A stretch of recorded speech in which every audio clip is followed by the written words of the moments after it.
Cette vidéo a été rendue possible grâce à Microids, notre sponsor à l'occasion de la sortie du jeu Goldorak, le festin des loups. Un jeu dans lequel on va pouvoir prendre les commandes du robot de 30 mètres, Goldorak. Et on va pas se mentir, les fans de Goldorak, mais les autres aussi d'ailleurs, ont tous déjà rêvé de monter à bord d'un robot et de le piloter de l'intérieur. C'est d'ailleurs exactement ce qu'on va pouvoir faire dans le jeu, puisque dès le début, on est aux commandes de Goldorak dans sa forme de base. Puis très vite, on sera projeté dans l'espace en soucoupe volante, dans des combats aussi stylés les uns que les autres. Mais avant de vous en dire plus, la sortie du jeu est l'occasion parfaite pour explorer les robots géants les plus incroyables jamais construits par l'homme, qui semblent d'ailleurs être tout droit sortis de Goldorak. Et spoiler alert, mais à la fin de la vidéo, vous saurez que les robots de Goldorak existent bel et bien, et surtout combien vous devrez dépenser pour avoir le vôtre. D'ailleurs, à la fin de la vidéo, je vous ai réservé du gameplay du jeu Goldorak le festin des loups, qui est disponible sur toutes les plateformes, sauf pour la Switch, où il arrivera en 2024. Super Godzilla. Le Super Godzilla, un robot géant créé par Taguchi Industrial Company, une entreprise spécialisée dans les machines lourdes. Ce mastodonte motorisé mesure entre 3 et 5 mètres de haut et pèse plus de 15 tonnes. Ses bras sont équipés d'un broyeur industriel d'un côté et d'un coupeur de l'autre, faisant de lui la machine ultime de démolition. Mais ce n'est pas tout, il a aussi des pneus de Monster Truck et un siège. Parce que oui, comme dans Goldorak, ce robot est piloté. Et c'est loin d'être du fake ou juste un coup de pub, puisque Taguchi Industrial est connu pour produire de l'équipement de construction robuste, et ce robot le prouve très bien. Il est équipé des mêmes pinces qui ont été utilisées après le tsunami de Tohoku et le tremblement de terre de Kobe pour déblayer les débris. Et le Super Godzilla est loin d'être qu'une paire de pinces, puisque son corps en aluminium et ses grandes roues lui permettent de se déplacer facilement sur toutes sortes de terrains. Mais ce qui rend ce truc vraiment unique, c'est l'expérience de pilotage. Le cockpit a été conçu avec précision, donnant l'impression de contrôler une machine futuriste. Et si vous êtes tenté de le tester, l'équipe derrière a même créé un simulateur Oculus Rift pour vous donner un avant-goût de ce que ce serait que d'être à l'intérieur de ce robot géant. Méthode 2. En mars 2017, le boss d'Amazon, Jeff Bezos, a fait une apparition épique à sa conférence en pilotant un prototype de robot géant nommé Méthode 2. Ce monstre, créé par Hankook Mirai Technologies, mesure 4 mètres de haut et pèse 1 tonne et demie. C'est le premier robot bipède piloté capable de bouger avec autant de poids. Et tout ça, c'est grâce à Vitaly Bulgarov, un designer industriel qui en 2014 reçoit une demande un peu bizarre de Jin Yang, le PDG de Hankook Mirai. Le mec voulait créer quelque chose qui n'existait que dans les BD et les films.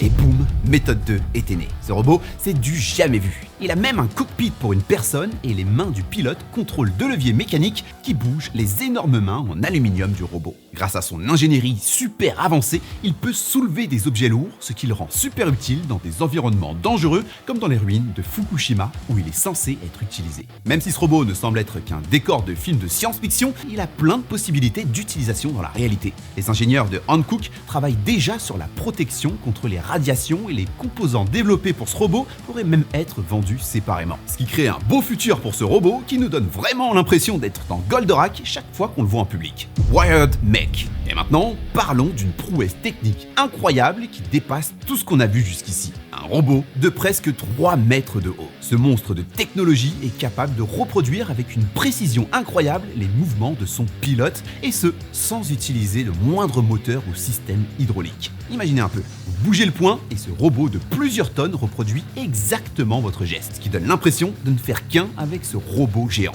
Grâce au savoir-faire de Legacy Effect du Stan Winston Studio, ce robot a été conçu avec un squelette extensible et une technologie à la pointe du savoir-faire japonais. Le résultat, un robot géant non seulement visuellement incroyable, mais aussi hyper fonctionnel. Et tout ça, pourquoi ? Apparemment, ce robot a été construit juste pour prouver que c'était possible. Kogoro Kurata, l'ingénieur derrière cette merveille, a grandi avec un rêve qu'on a tous déjà eu. Vivre à une époque où les robots géants seraient une réalité. La différence entre lui et nous tous, quand il a vu que ça n'arrivait pas, il s'est dit « Bon, assez attendu, je vais le faire moi-même ». Et comme le gars est forgeron de base, il avait déjà toutes les compétences pour créer le corps principal du robot. Ensuite, il a fait équipe avec Wataru Yoshisaki pour donner vie à la bête. Ensemble, ils ont créé une machine invincible mesurant 4 mètres de long et pesant plus de 5 tonnes. Le pilote peut s'installer à l'intérieur et contrôler ce ce robot armé jusqu'aux dents. Et comme si ça ne suffisait pas, il est même compatible avec l'iPhone. Ouais, juste au cas où vous auriez besoin de le contrôler à distance dans un combat de robots trop risqué à votre goût. Monkey King. Alors, à part son nom épique, qu'est-ce qui rend ce Monkey King si spécial? Déjà, c'est un robot quadrupède, un peu comme un gros chat avec un seul siège. Il pèse environ 4 tonnes, donc autant vous dire que ce n'est pas le genre de truc qu'on aimerait avoir comme ennemi. Mais le vrai plus du Monkey King, c'est son design ultra sophistiqué. Il est à la fois fonctionnel et visuellement impressionnant. Grâce à sa structure mécanique super dense, il peut marcher sur ses 4 pattes, mais aussi tenir debout sur ses 2 jambes. Et avec un bâton métallique géant attaché à son dos, il peut frapper ses adversaires avec une force dévastatrice. Parce que déjà, oui, les combats de robots géants, ça existe, et celui-là est loin d'être mauvais. En 2017, le Monkey King a fait une apparition aux côtés du robot Megabots Mark II au G-Festival à Pékin, où il a testé ses capacités. Et franchement, il y a du très gros potentiel. Megabot Eagle Prime Robot. Dans un monde où les Monster Trucks feraient de l'UFC, on aurait sûrement rencontré l'Eagle Prime. Ce mastodonte de 12 tonnes et 5 mètres de haut est le boss des robots pilotés de Megabots Inc., une entreprise spécialisée dans la construction de robots de combat géants. Et oui, je vous parle toujours de la réalité, ça existe vraiment. Construit grâce à un financement de 2,4 millions de dollars, l'Eagle Prime est un humanoïde hydraulique boosté par un moteur V8 Corvette de 430 chevaux. Et avec toutes les armes dont on l'a équipé, le spectacle qu'il propose ne déçoit jamais. Pas étonnant qu'il soit à l'affiche de beaucoup de combats de robots géants. Malheureusement, l'entreprise derrière ce robot a dû cesser ses opérations à cause de problèmes financiers. Et l'Eagle Prime a été mis aux enchères sur eBay à partir d'$1 et a été vendu pour 29 900 $.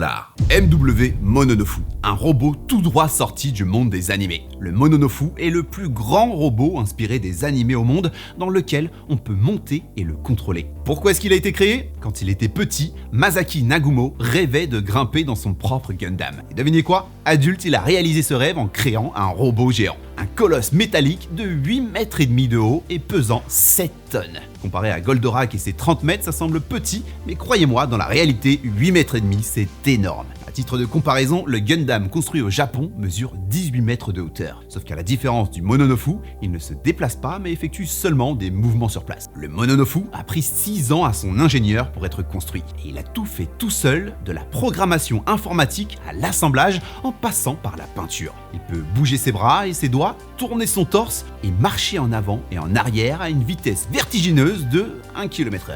Ouais, il est hyper doué mais on va pas pousser non plus. Mais ce n'est pas tout. Il a aussi une arme, un canon métallique qui tire des balles à 140 km/h. Mais pas de crainte, pour éviter les accidents, il a été nerfé, c'est des balles en éponge qu'il tire. Et si le robot est incroyable à l'extérieur, le vrai chanceux c'est celui qui sera dans le cockpit. Il a des leviers, des pédales et des boutons que le pilote peut utiliser pour contrôler les mouvements du robot. Il y a aussi des moniteurs qui montrent des images en direct et filmées par des caméras installées à 5 endroits sur le corps du robot. D'après son créateur, c'est juste un jouet. Et il aurait aimé que plus de personnes utilisent ce robot. Et je sais pas ce qui bloque, mais moi perso, je suis grave chaud. Arcax, ça ressemble à un truc tout droit sorti de Goldorak, et le rêve d'en posséder un va bientôt devenir réalité pour la modique somme de 3 millions de dollars. Shubham Industries, une start-up basée à Tokyo, a développé un robot à 4 roues de 4 mètres et demi de haut. Il est prévu de produire ce robot en série et l'entreprise a même prévu d'en vendre 5 à 3 millions de dollars chacun. Le robot est équipé de moniteurs dans le cockpit qui reçoivent des images de caméras fixées à l'extérieur, ce qui permet au pilote de bouger les bras et les mains avec des joysticks depuis l'intérieur de son torse. À l'image de Goldorak qui peut se transformer en soucoupe volante, le robot de 3 tonnes et demie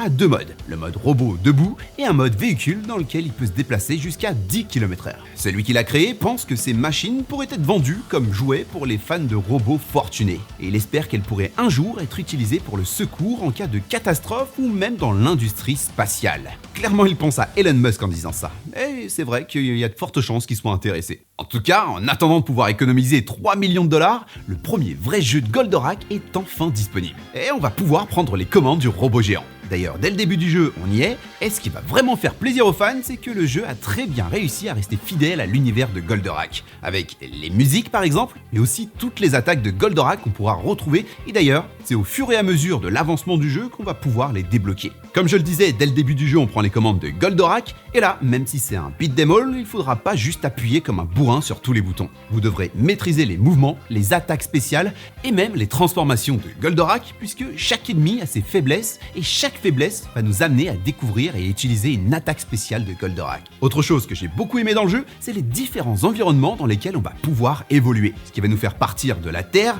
jusqu'à nous faire voyager dans l'espace, mais surtout avec différents types de gameplay. La plupart du temps, on sera aux commandes de Goldorak dans sa forme de base en bipède, mais très vite, on sera envoyé dans l'espace où on se transformera en soucoupe avec une vue à la troisième personne. Tandis que d'autres fois, on aura une vue du dessus super sympa et qui, à mon avis, est un clin d'œil au jeu d'arcade de l'époque. Mais ce qui rend Goldorak le festin des loups unique selon moi, c'est que déjà, c'est le premier vrai jeu de Goldorak. Le jeu respecte bien la trame de base, qui à mon avis fera bien plaisir aux fans, mais il y a quand même pas mal de surprises avec certains personnages complètement inédits et qui ont été créés spécialement pour le jeu. Et pour ceux qui n'ont pas connu Goldorak, sachez qu'on n'a pas besoin d'avoir les références, le jeu est un beat'em all et si vous aimez ça, vous ne serez clairement pas déçus. C'est surtout l'occasion pour vous de comprendre pourquoi cette série est devenue un classique. Et qui sait, après quelques heures de jeu, peut-être que vous allez binge-watcher la série. Après avoir vu cette vidéo et tous ces robots géants, je serais curieux de savoir quel est celui qui vous a donné le plus envie de piloter. Dites-le moi en commentaire. En attendant, c'est tout pour moi, je vous dis à très vite pour de nouvelles connaissances. Peace.